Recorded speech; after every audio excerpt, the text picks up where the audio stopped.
We are 7 weeks into our whole home renovation project. Chris shows off his arch building skills. We debate different ideas for the new laundry room, and Chris gets his meatballs.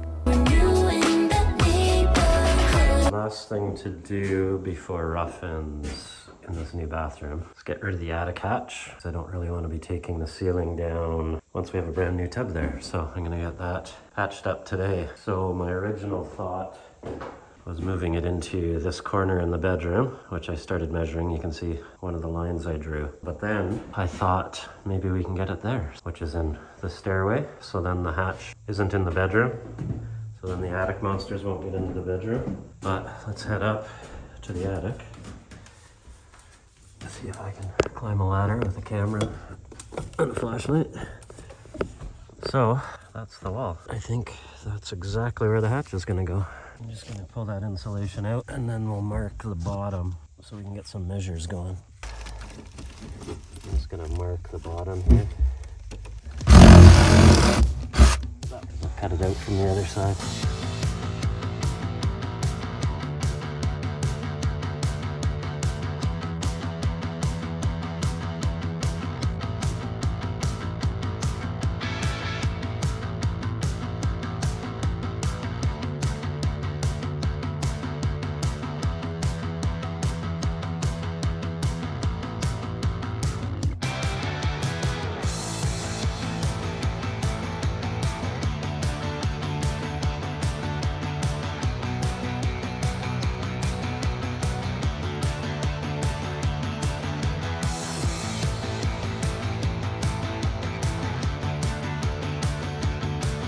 Okay, so mudroom. You want us to lay out the cabinets. We have to worry about this. So that we have that drain. There's also a bit of a slope towards that drain. Okay. The way I've laid it out, I have my wall kind of here where my foot is. Yeah. That's the start of our storage mechanical room, and that allows the slope and the drain to be inside. Okay, I think I had in my drawings that wall over a bit because I think I had more space than you're allowing now. Yeah, so I have it set up with symmetrical wardrobes on each side of the washer and then the dryer. Yeah. And then we still have your bench idea in the corner. Okay, well, I know we definitely want that 15-inch bench. Maybe I'll just throw some of these 2x4s there just to do this quick. What I was thinking is that we could have the full like coat cabinet here. Yep. And just have like less bench here. Liked to have done is had, okay, because it's 60 inches for cabinets. For washer dryer, you mean? Yeah, for washer dryer. Yeah, that's what I mean. Do the washer dryer side by side. Yeah, but if we have, you're saying we have a 40-inch cabinet? So we have a 40-inch cabinet here. 60 inches for, oh my gosh, my arms aren't long enough. For washer dryer. And then maybe we just keep this little opening, right? Keep the little opening beside the washer dryer, or does that feel unfinished? We could put a base cabinet, or? Yeah, maybe we just put like a 12-inch base cabinet here. Then you can store laundry for like soap. laundry soap, exactly. Okay, and then I can have my pretty drying rack. I just think this is such a pretty look to have this drying rack over it all. So I think that would be so pretty. This guy, because there's a shallow one of those PAX cabinets. Shoot, I thought there was a shallower one. Because it would be nice if we did have a 15-inch deep one here that was full height and then the bench, because you could have shoes in there. Man, I thought they had the shallow cabinet. I'm gonna look again quick. Okay. You think I sucked at looking to Well, the shallow? they used to make them because we have installed them before. Yeah. So Can we swing by Ikea? yeah, as long as we can get meatballs. Yeah, we can always get meatballs. Now I'm thinking we have one cabinet that's like whatever, the 15-inch deep here, and then one cabinet that's the 40. Did you measure that? Yeah, I mean ish. I Heather measured it. Woo! Oh my goodness. You're doing something about this, right? Because I nearly died on that just 1 second ago. No, we're gonna leave a trip hazard right there. And then our bench will come out the remaining space. Yes, and then that corner And then when to be determined. TBD, how deep this ends up being. I'm trying to convince Heather of a different layout. And it's a battle. I might be having a change of heart. You can always leave a comment between these two options. Okay, should we give them the two options? Yes. Okay. So you start with yours? All right, you start with yours. Okay, I'll start with mine. Mine is a 15-inch bench. Yes. And then we have a 30-inch cabinet. And then I would build some cubbies here for toques and mitts. And then we would have the dryer, the washer, another 30-inch tall cabinet here for more coats. And then you would have your countertop over the washer dryer. And then I was thinking maybe 2 like fold down or fold up hanging racks to dry laundry. Or my cute little drop down one. Or your drop down one. That's super cute. Okay, my idea was the bench here. We just went through it. A shallow cabinet here for like shoes and bags and stuff. Which Heather has drawn on the floor. And then only one of the big cabinets for coats. And then dryer, washer, and just a 12-inch base cabinet. And this is walls here. So you have a nice long countertop in the laundry area. And you don't have coats and everything stored on both sides of the washer dryer, which to me is a little weird. Okay, and then either way, we're hoping to have my really pretty like dryer droppy guy here. But the other thing we could do is do floating shelves here.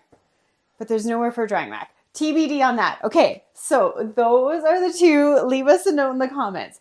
Do you think 2 big cabinets for storage? Or do you like the idea of the countertop being longer and you don't have big storage for coats on either side of the washer dryer? We're looking forward to you guys weighing in and deciding who is the winner of our conundrum.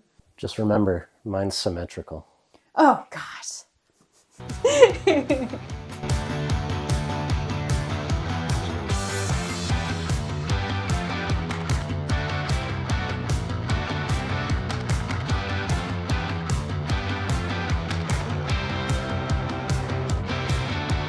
Okay, so we just finished up the framing for the bar area in the kitchen. So I'll show you here quick. So I actually took the drawing Heather did on the wall and did some measurements to come up with the number for the radius, and then drew that out on some plywood and cut the curve out with a jigsaw, and then basically built an upside down skateboard ramp. Once we get our electrical in, we can have our nice drywall curve over the top. So it should look pretty awesome once it's done. So they do have. Yeah. This is the shallow one. See, I wasn't making it up. 14 inches deep. Okay. But this is narrower than what we need. This is 19 5/8. No. Where was the 20 that I was thinking? No, it's 29.5.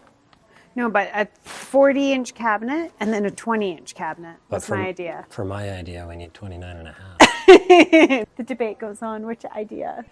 Okay, so that works, but the only thing is you didn't think that this height was going to work in the basement. No, they do two. Oh, they do 2 heights. They do, yeah. So it'd be the you shorter won't be height. able to cut down. No, this is the 92 tall. But what about if you took off the toe kick? No, we'd still be enough. too high. It's not enough, unfortunately. I like the sand color. That's really pretty. Oh, so then if it's the sand colored box, does that mean the door matches? What do they call it? Gray beige? Gray beige. What was that? It just says beige. Oh, okay. There are 2 that are just beige. And that one should match the frame. This one is the beige, yeah. And then this one's also in the beige. So that's the one for sure. I think fits with the design and everything that we're doing. Does it come in a shorter door? It does. We don't know if they do the shorter or the shallow one in that color though. So these are the shorter ones. Man, they're so much shorter, hey? Yeah, the basement's quite low though. What was the floor to ceiling height again? Do you remember? In the basement? It was 88 inches. 90. Yeah, but that's only the door, not the cabinet. The doors. I know. I just wish there was some way that we could get it floor to ceiling. I just hate that it's so much lower. Yeah, we can build if it's beige, I don't think we can build a custom crown or anything because we won't have matching material. Well, we could buy an extra one of these doors. A flat door, yeah. And use that as extra material. Okay, so that would work. So maybe actually the 72-inch one, maybe we could build it up on like a little plinth and you could have like extra shoe storage underneath. Actually, that would be nice.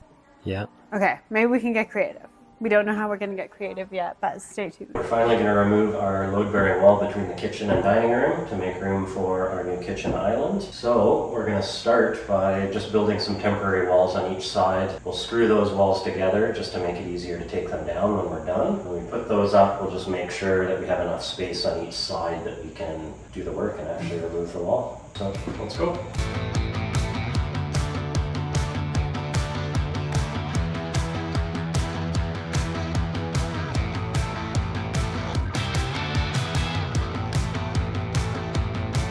We've got our load-bearing wall in our kitchen dining area removed. You can see on the floor there, that's where the old bottom plate was.